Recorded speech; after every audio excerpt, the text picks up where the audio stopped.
Welcome back. So the NPA is yet to decide whether there are grounds to appeal the Section 174 discharge. That's of the 4 police officers accused of killing Mthokozisi Ntumba. Ntumba was killed during a student protest in Braamfontein when he was leaving a doctor's office. His family is now suing the state for 56 million. To discuss this further, we're joined by family law expert, Advocate Mohammed Abduroaf. Advocate, good morning and thank you very much for your time. So the officers were granted that Section 174 discharge earlier this week, which might possibly be seen as having officially closed the case. But the civil case continues. We understand that insofar as civil cases are concerned, there only needs to be proven, it needs to be proven on a balance of probability. But could this outcome in the criminal proceedings be of any use to the state in any way to collapse the family's suit?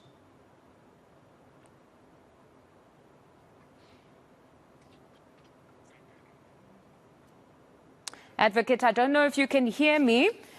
Just to repeat the question. Yes, you can then continue. Perhaps try and unmute yourself. So I'll mute myself now, or should I unmute? Advocate, let's just try again. You can unmute, you can stay on mute. Just give us a sense of whether the criminal proceedings will have any impact on the current civil claim. There won't be any impact at all. In a criminal case, the burden of proof is beyond reasonable doubt. And in this specific case, there was a 174 discharge. A civil claim, total different elements to prove. You want compensation, loss of earnings, or whatever the case may be. So it's a total different ballgame.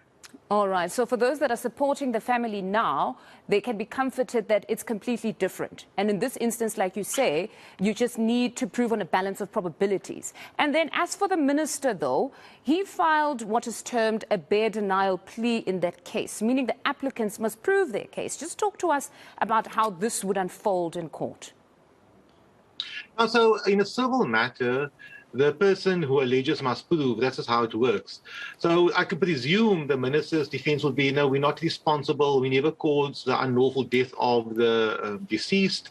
And if you are making those allegations, you must prove it. So it's a bare denial, and the burden is fully on the family to prove that the police were culpable and they were the one that caused the death unlawfully.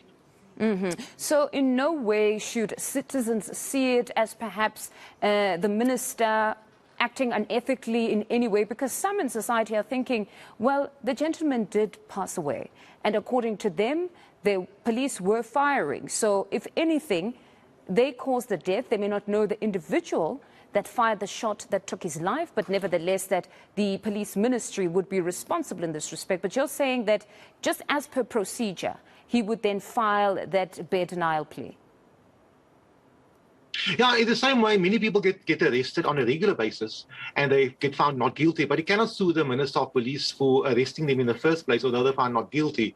So under these circumstances, although the person died, it's still up to the plaintiff to prove that the police was negligent, they acted delictually, and they acted beyond the scope of their responsibility under the circumstances. So for argument's sake, let's say there's a fight that's happening and some protesting and the police are now forced to fire. It doesn't mean that because they fired and somebody died, they were acting irresponsible. The burden is still on the plaintiff to prove it. So it's a long road ahead. And then as for the quantum, they're seeking 56 million in damages. I know that that tends to be a talking point. Legal eagles sometimes would say, manage your expectations. But for us ordinary citizens, I wouldn't judge them. If I lost a loved one, I would also perhaps seek that amount, if not more.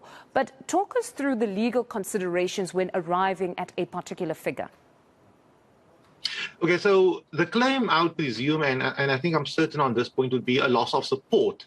So the deceased, he had a master's degree, that's all on the media, 35 years old, quite young. He had 3 children and had a spouse. Now, obviously, if he had a master's degree, he would have been earning much better than someone who does not have that, I presume so.